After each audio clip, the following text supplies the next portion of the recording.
অন্যরা যেটা করছে তাদের ব্যাপারে কোনো পদক্ষেপ না নিয়ে যখন আমরা করেছি তখন আমাদের বিরুদ্ধে পদক্ষেপ নেওয়া হচ্ছে। বিভিন্ন জায়গায় আমাদের নির্বাচনী প্রচারে বাধা দেওয়া হচ্ছে, ফ্যামিলি কার্ডের নামে বিভিন্ন ভাবে প্রচার প্রচারণা করা হচ্ছে। নির্বাচনী আচরণবিধিতে আছে নির্বাচন উপলক্ষে কাউকে আশ্বাস দেওয়া যাবে না, লোভ দেখানো যাবে না, কিন্তু এগুলো অহরহ বিএনপির লোকেরা করছে।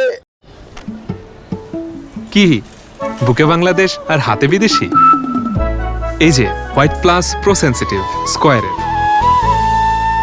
আমাদের একটা প্রচার ক্যারাভ্যান ডিজিটাল প্রচারণার গাড়ি বের হওয়ার পরই এসিলেন জসিমউদ্দিন সাহেব উনি সেটা আটকে দিয়েছেন।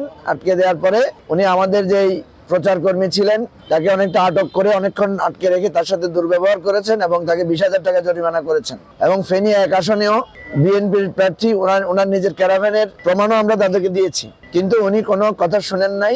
উনি অনেকটা ঔদ্ধত্য প্রকাশ করে প্রচার করে বলেছেন যে আমাদের বিভিন্ন জায়গায় আমাদের রঙিন ব্যানার আছে। আমি ওনাকে বলেছি যে এখানে 11 দলীয় জামাতের আমির ডাক্তার শফিকুর রহমান সাহেব সহ 11 দলের নেতাদের সফর উপলক্ষে আমরা অনেকগুলো ব্যানার লাগিয়েছি, সেগুলো আমরা নামিয়ে ফেলবো। এবং আপনারা জানেন যে তারেক রহমান সাহেব যেদিন ফেনী এসেছিলেন সে উপলক্ষে প্রচুর কালার বিলবোর্ড ব্যানারে পুরো ফেনী শহর ছেয়ে ফেলা হয়েছিল, সেগুলো কিন্তু এখনো আছে। তো সুতরাং আমরা এই কথাটা স্পষ্ট করে বলেছি যে অন্যরা যেটা করছে তাদের ব্যাপারে কোনো পদক্ষেপ না নিয়ে যখন আমরা করেছি তখন আমাদের বিরুদ্ধে পদক্ষেপ নেওয়া হচ্ছে। এটা সম্পূর্ণভাবে অন্যায়, এটা সম্পূর্ণভাবে অনিয়ম এবং আমাদের প্রতি একটা বৈষম্যমূলক আচরণ।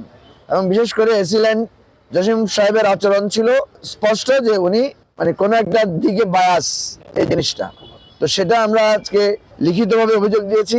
জেলা প্রশাসক বলেছেন যে উনি আমাদের আপিল করার একটা ব্যবস্থা করবেন। উনি বলেছেন যে একই রকম সুবিধা কেউ ভোগ করবে কেউ ভোগ করবে না, এটা হতে পারে না, এটা উনি ব্যবস্থা নেবেন আমাদেরকে আশ্বাস দিয়েছেন। বিভিন্ন জায়গায় আমাদের নির্বাচনী প্রচারে বাধা দেওয়া হচ্ছে। আপনারা জানেন যে ফ্যামিলি কার্ডের নামে বিভিন্ন ভাবে প্রচার প্রচারণা করা হচ্ছে। সেখানে নির্বাচনী আচরণবিধিতে আছে নির্বাচন উপলক্ষে কাউকে আশ্বাস দেওয়া যাবে না, কোনো কিছুর লোভ দেখানো যাবে না, কিন্তু এগুলো অহরহ বিএনপির লোকেরা করছে। এগুলো আমরা তুলে ধরেছি। রিটার্নিং অফিসার মহোদয় উনি লিখে নিয়েছেন। আমরা জানি না এই লিখে নেওয়াটা কোনো লৌকিক বা লোক দেখানোর বিষয় কিনা। এখনো আমরা স্পষ্ট করে বলি যে এরকম যদি চলতে থাকে তাহলে নির্বাচনের পরিবেশ ক্ষুণ্ণ হবে। হুমকি ধামকি আসতে দেওয়া হবে না, কালো চশমা পরে থাকবো, এই ধরনের অনেক কথা আমরা শুনতে পাচ্ছি।